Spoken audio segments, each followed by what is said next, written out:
നിങ്ങളുടെ ഇഷ്ട പരമ്പരകൾ എക്സ്ക്ലൂസീവായി സൺ നെക്സ്റ്റ് ആപ്പിലൂടെ തികച്ചും ഫ്രീ ആയി ഇപ്പോഴേ ആപ്പ് ഡൗൺലോഡ് ചെയ്യൂ. ഹോസ്പിറ്റലിൽ വിളിച്ച് ഡോക്ടറുടെ അപ്പോയിന്റ്മെന്റ് എടുത്തു. 4 മണി കഴിഞ്ഞാലേ ഭാനുമ്മയും കൊണ്ട് ഹോസ്പിറ്റലിൽ പോണം. അമ്മ പോവാൻ റെഡിയാവോ? ഇതറിയുമ്പോ ചൊറിഞ്ഞു വരും. എന്റെ അമ്മേ. വാ ഭാനുമ്മേ, അകത്തേക്ക് ഇരിക്കാം. വാ. പതുക്കെ. ഇങ്ങോട്ടോ.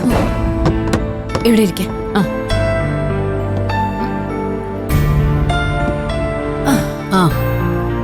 ഞാൻ റെഡിയാ ഭാനുമ്മേ, പോവാം, നമുക്ക് ഇറങ്ങാം. എനിക്ക് ഒരടി നടക്കാൻ പറ്റില്ല സുശീലേ, കാല് പണി മുടക്കിയിരിക്കുക. ഭാനുമ്മയ്ക്ക് തീരെ വയ്യമ്മേ. അമ്മ ഇനി ഏട്ടനും കൂടി സൗകര്യമുള്ളൊരു ദിവസം സച്ചിൻ്റെ അടുത്തേക്ക് പോയാൽ മതി. അത് നീയാണോടാ തീരുമാനിക്കുന്നേ? അവന്റെ സഹായമില്ലാതെ ഞാൻ ഈ കല്യാണം നടത്തുമെന്ന് പറഞ്ഞ നടത്തിയിരിക്കും. എടാ, ഭാനുമ്മയ്ക്ക് സുഖമില്ലാതെ നിനക്കത് അവിടെ ചെന്നപ്പോ വിളിച്ച് പറയാറുന്നില്ലേടാ? എന്തിനാ ഇങ്ങോട്ട് കൊണ്ടുവന്നേ? സത്യയുടെ ഭാനുമ്മയെ ഡോക്ടറെ കാണിക്കാൻ വേണ്ടി കൊണ്ടുവന്ന അമ്മ എന്തെങ്കിലും മനുഷ്യത്വം ഇല്ലാതെ സംസാരിക്കുന്നേ? എടി, എനിക്ക് ഇത്തിരി മനുഷ്യത്വം കുറവാടി. എന്നോടും ആരും വലിയ മനുഷ്യത്വം കാണിക്കാറില്ലല്ലോ.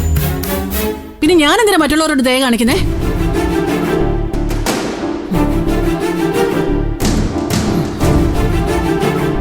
അല്ല, ഭാനുമ്മ എന്തിനാ ഇങ്ങനെ വിഷമിച്ചിരിക്കുന്നേ? വയസ്സായ വേദന വിലക്കൊക്കെ ഉണ്ടാവും. എനിക്ക് നിങ്ങളെക്കാൾ എത്ര വയസ്സ് കുറവാ? എന്റെ കാലിന്റെ മുട്ട് പോലും ശരിക്ക് വളയാതായി. എന്നിട്ട് ഞാനിങ്ങനെ ഉള്ള ജീവനും കൊണ്ട് ഓടി നടക്കുന്നതേ എന്റെ മക്കളുടെ കാര്യം മുടങ്ങാതെ നടക്കാൻ വേണ്ടിയിട്ടാ. എന്നിട്ട് എന്റെ മക്കൾക്ക് ആ വിചാരം വല്ലതും ഉണ്ടോ? അമ്മ എന്തൊക്കെ വെട്ടിപ്പിടിക്കാൻ വേണ്ടി ഓടുകയെന്ന് വെറ്റകളുടെ ഒക്കെ വിചാരം.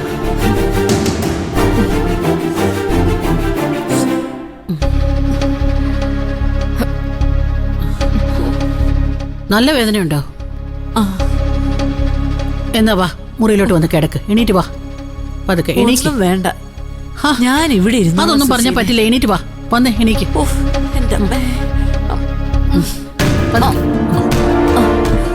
എന്താ കാണിക്കുന്നേ? നല്ല വേദന.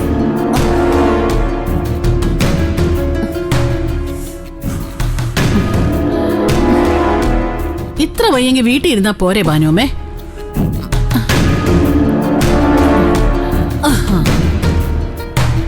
എന്താ പറയണ്ടേ? ഇവിടെ ഇരുന്ന് വിശ്രമിക്കേ. വൈകുന്നേരം ഡോക്ടറെ പോയി കണ്ടിട്ടേ ഡോക്ടർ എന്ത് പറയുന്നു നോക്കാം. ഇനി വൈകുന്നേരം വീട്ടിൽ പോയിട്ട് തനിച്ച് കിടക്കാൻ നിൽക്കണ്ട. ഞാൻ പോയിട്ട് വേഗം ഇങ്ങോട്ട് വരാം. പോട്ടെ. ഭാനുമ്മയ്ക്ക് എന്തെങ്കിലും കുടിക്കാൻ കൊടുക്കുക കേട്ടോ. പോയിട്ട് വരാം.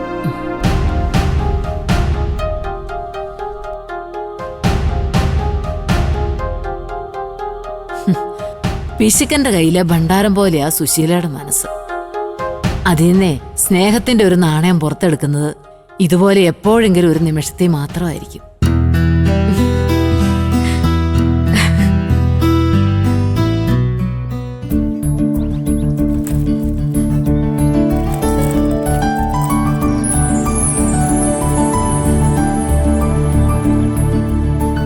മഞ്ചാടി,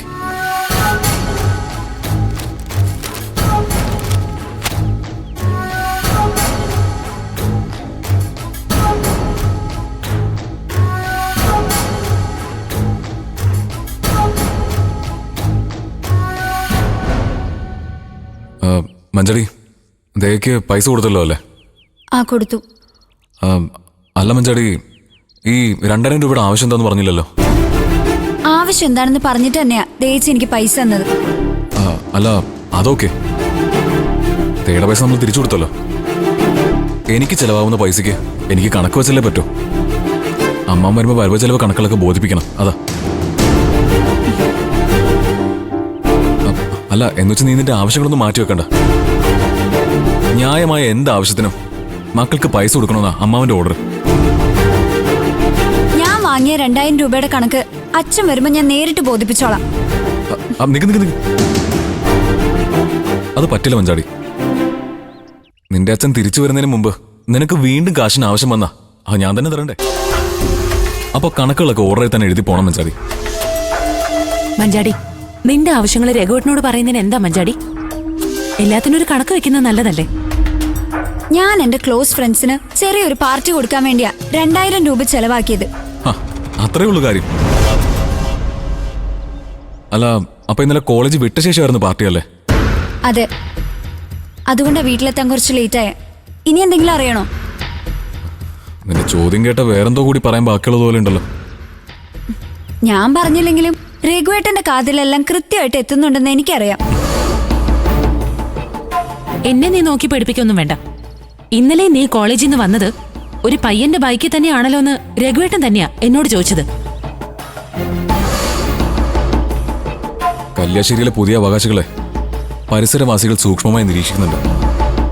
അതുകൊണ്ട് ജംഗ്ഷനിലെ കടയിൽ കയറി എന്തെങ്കിലും വാങ്ങിയ എല്ലാ വിവരങ്ങളും അവിടെ നിന്ന് കിട്ടും. മഞ്ചടി, ഇനിയും മഞ്ചടി കോളേജിൽ നിന്ന് വരാൻ ലേറ്റ് ആവുകയാണെങ്കിൽ എന്നെ വിളിച്ചാൽ മതി. ജംഗ്ഷനിലെ ബസ് സ്റ്റോപ്പിൽ ഞാൻ നിന്നെ കാത്തു നിന്നോളാം. ഇനി അഥവാ ഞാൻ സ്ഥലത്തില്ലെങ്കിൽ ഇവിടെ നിന്ന് ആരെങ്കിലും വന്ന് അവിടെ നിന്നോളും. അതുകൊണ്ട് ഇനി ഒരു കാരണവശാലും നീ ഇനി ആരുടെ ഔദാര്യത്തില് കോളേജിൽ പോവാനോ വരാനോ പാടില്ല.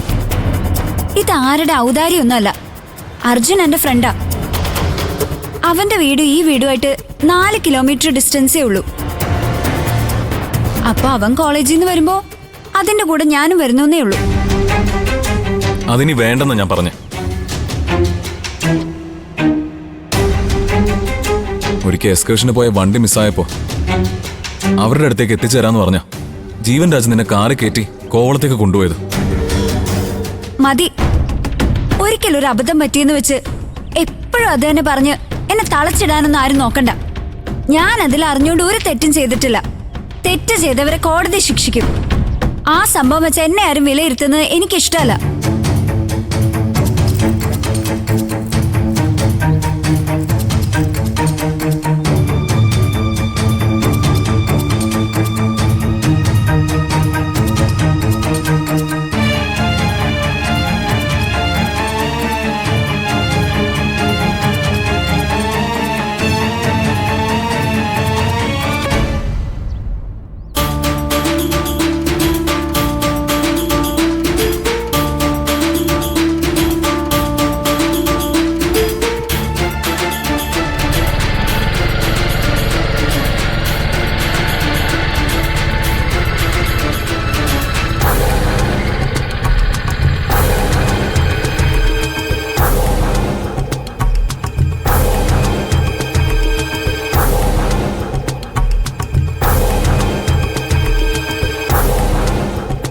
എന്താടി ലേറ്റ്?